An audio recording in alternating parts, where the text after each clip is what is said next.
Hello, big welcome back to my channel. I'm so happy you're here again. And if you're here for the first time and you want to learn how to cook, you are in the right place. If you're in a rush, if you're a teenager, if you've never used a pan before, if you just moved out of home, or if you're a single parent who has a really short time to cook after work, you have come to the right recipe today.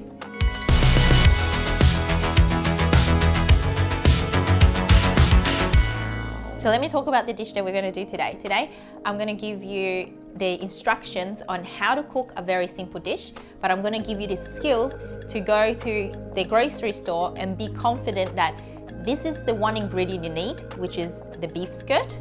And after that, you can dress it up any way you want. So I'm going to show you how to prep it and how you come home the next day and just whip it out and put it on the stovetop and cook it in 15 minutes. So the first really important part of this is I want to show you this piece of beef right now. It's very much lean, which means there's not much fat to it. Normally, it's really hard to cook with a piece of meat that doesn't have fat. Fat gives it flavor and fat makes it all nice and moist and soft. So how do we treat a piece of beef that it has so little fat? The most important thing when you use beef is you understand how to cook it. If you understand how to cook it, it comes out magnificent. And I'll promise you that this is going to be really, really soft. It's going to be as soft as the most expensive cut of meat that you can get from your local butcher. So the trick here, as you can see, the piece of meat is really soft and it's really hard to cut into really thin slices.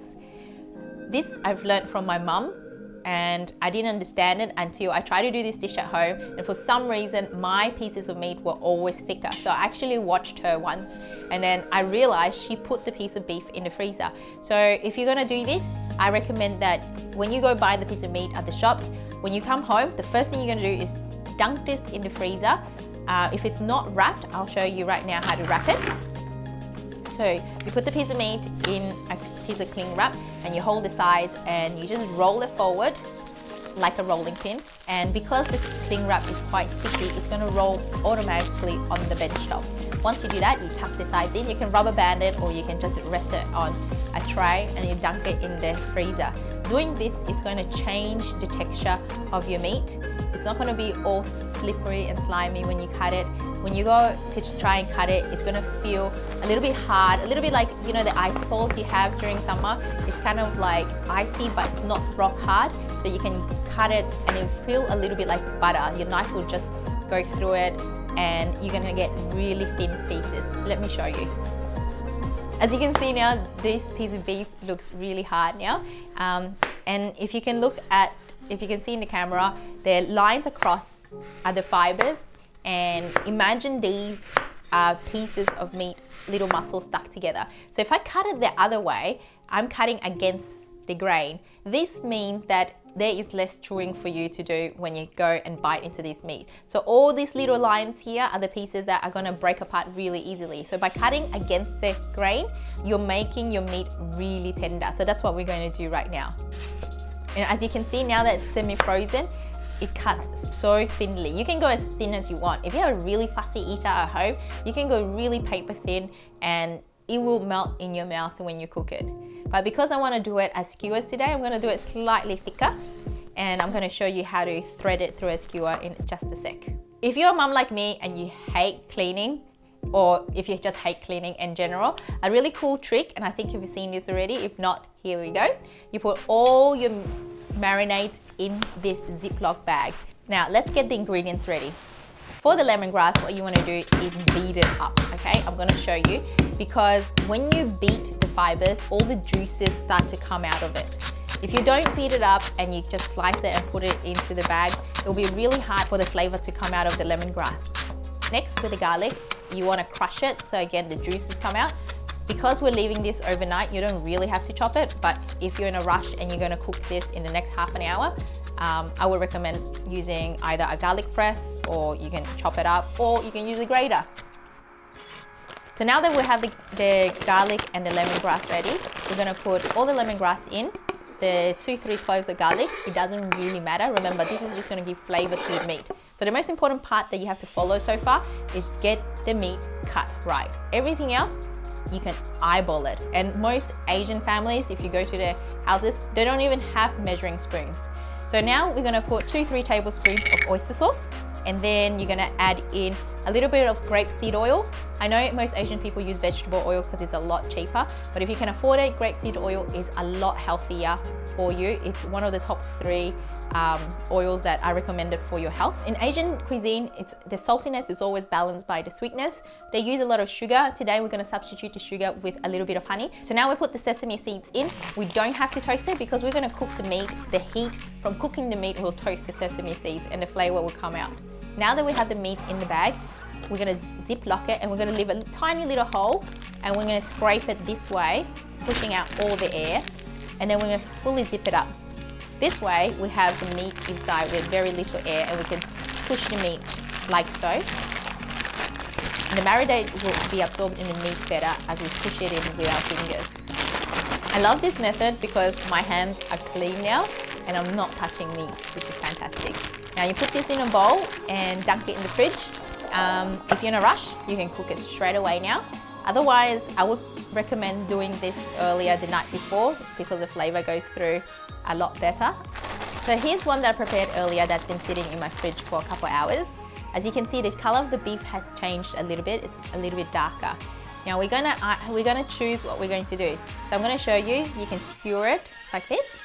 So you thread it like a ribbon.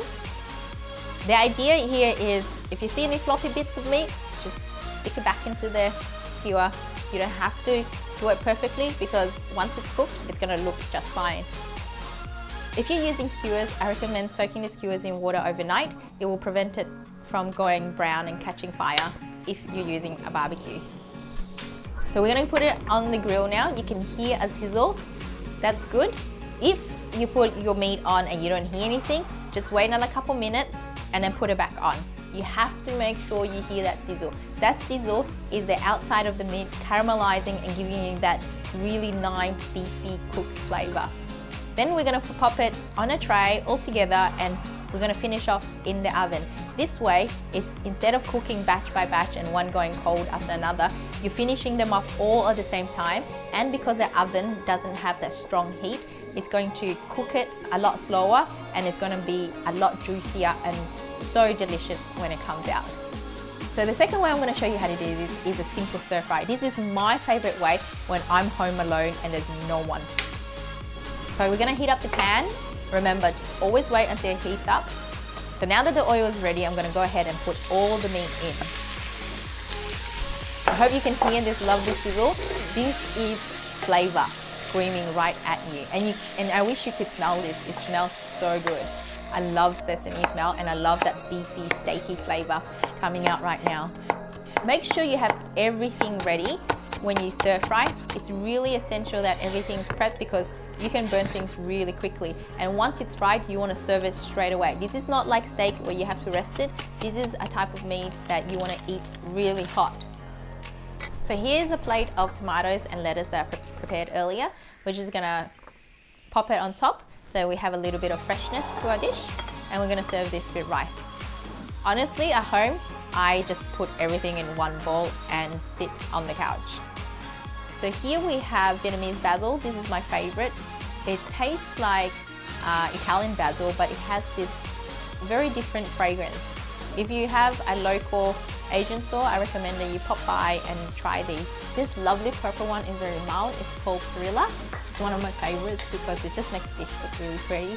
But at the same time, it's full of antioxidants. Remember, the more colorful your dish is, the better for you. So I'm going to recap what we did today. I hope that you feel a little bit more confident next time you go to the butcher's and find a piece of beef skirt. The most important part is how to cut it. So remember, cut against the grain. And the really cool tip today was to freeze it. If you freeze it, you'll make your life so much easier. And don't forget, you can serve this on rice, on noodles, on pretty much anything. Even if you have 2-minute noodles and you want to whip this out and put it on top, you can do that. You can serve it any way you want. So now you have like a beef dish that you can alter and you make it a weekly meal once a week. I hope you really enjoyed this video.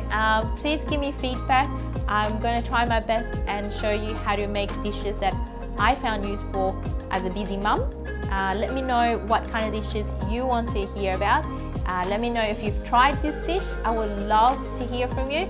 Send me photos. That will make me really happy. If I know that this video has helped somebody cook a dish and be more confident in the kitchen, that will make me so happy. Thank you for watching, and don't forget to like, subscribe and share my videos. Bye!